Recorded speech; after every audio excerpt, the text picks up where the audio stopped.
Hi friends. So today we're going to talk about travel to Ecuador.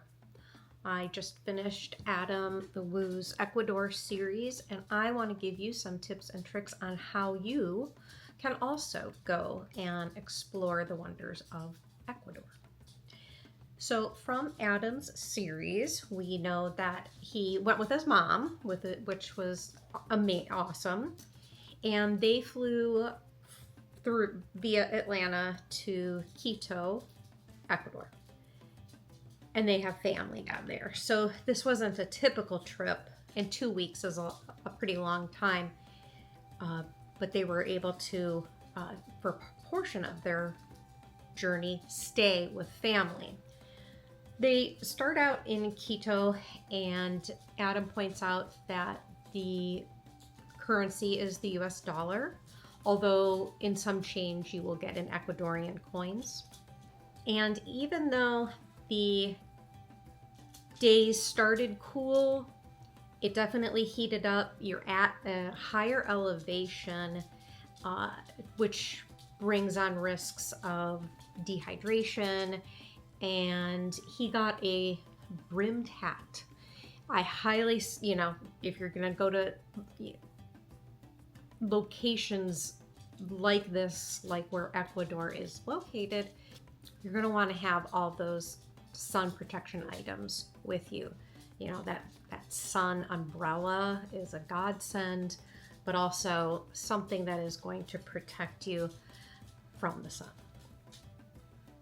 I did enjoy, on one of the days, they went to Baños, and it was the hands of God. It was where the hands of God was, and you have to go back and look at this. He makes this Manos, the hands of fate reference, and it's one of my absolute favorite Mystery Science Theater episodes.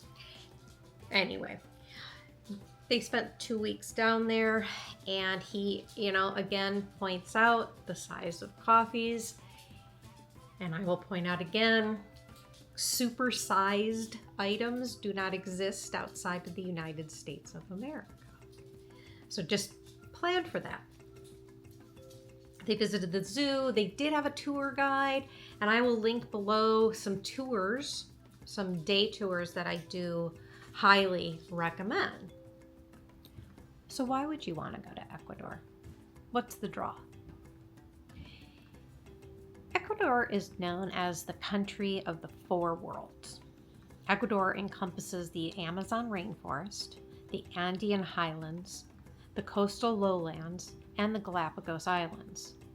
You can explore the Amazon basin, you can go bird watching in places like the Alambi Reserve, or stand on the equator at the Ciudad Mitad del Mundo Monument. Compared to many Western countries, Ecuador provides a high quality of life at a much lower cost. Affordability extends from daily expenses like street food to market produce and housing and services. It attracts a lot of retirees and digital nomads. The country is full of a vibrant and rich history. Starting out in Quito, the capital, known for its colonial architecture. There are museums, open air markets, and it has been reported that Ecuador is a very open and welcoming environment. Many visitors who have gone to Ecuador report that it is a very welcome social environment. It is very friendly, helpful, and with this shared history of cooperation between the U.S. and Ecuador, it's a pretty smooth transition. Where London, I think, would be what I've said for like beginner international travelers, I think Ecuador is kind of hitting your intermediate level of international travel.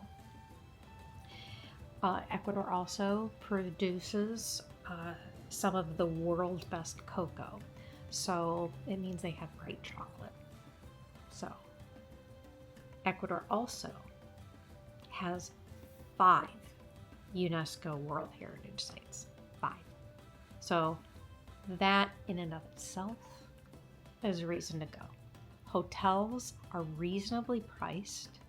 Transportation taxis are really cheap, $2, $3, $4. For the U.S. Travel Advisory, they're only a level 2, so it's a pretty safe place to go visit. The best time to visit Ecuador is between June and September, and that offers the driest and the sunniest weather. It is definitely ideal for those who like hiking and all of that. For the Galapagos, the best seasons to travel, or best time to travel, would be between December and May. So either way, Ecuador could fill, holiday travel or summer travel, depending on when you're able to travel. So it does appeal to families, couples, solo travelers, and those who are just looking to explore the world more.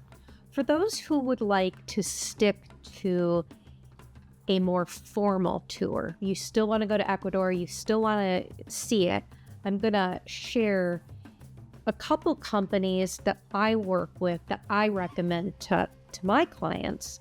One of the companies that I like working with is Globus. And Globus has a few Ecuador tours. Most of them include the Galapagos Islands, so you could absolutely do both of those. But they do have a land-based one that does not go over there, and it's a small group. It goes to Quito. It goes into the Amazon, to Baños, into the national park, into Cuenca. All of these similar places that Adam went to visit. So I highly recommend Globus, and their tours always get very, very high ratings. So look into them. The other tour company I would suggest, perhaps a little bit more on the luxury side, would be Kensington. Kensington Tours, same thing. They have a lot of Ecuador over to Santa Cruz tours that you're going out to the islands, you're going to the Galapagos, but they also do have a land-based one if you're only interested in land. And they go to Quito, Mindo. They go to many of the same locations that Adam went to, like the hummingbirds at Tony's house. They go there, and the accommodations are a little bit more 5-star with Kensington, but highly rated. I work with Kensington quite a bit, and they're a joy to work with. If you're a first timer down there and you don't happen to have family there, I highly suggest doing this through a tour, but you can always, put it together yourself. I specialize in foreign independent travel, where you put together the itinerary that you want. And that is absolutely an option. I think for best bang for your buck, I love Globus. Take a look at their website. I think they're a great company to work with. And that's it for Ecuador. Not a whole lot. I do highly suggest tours for this location, but from his videos, you definitely see that there's a lot to discover. So enjoy your journey. It's the only one you got. See you next time. Bye.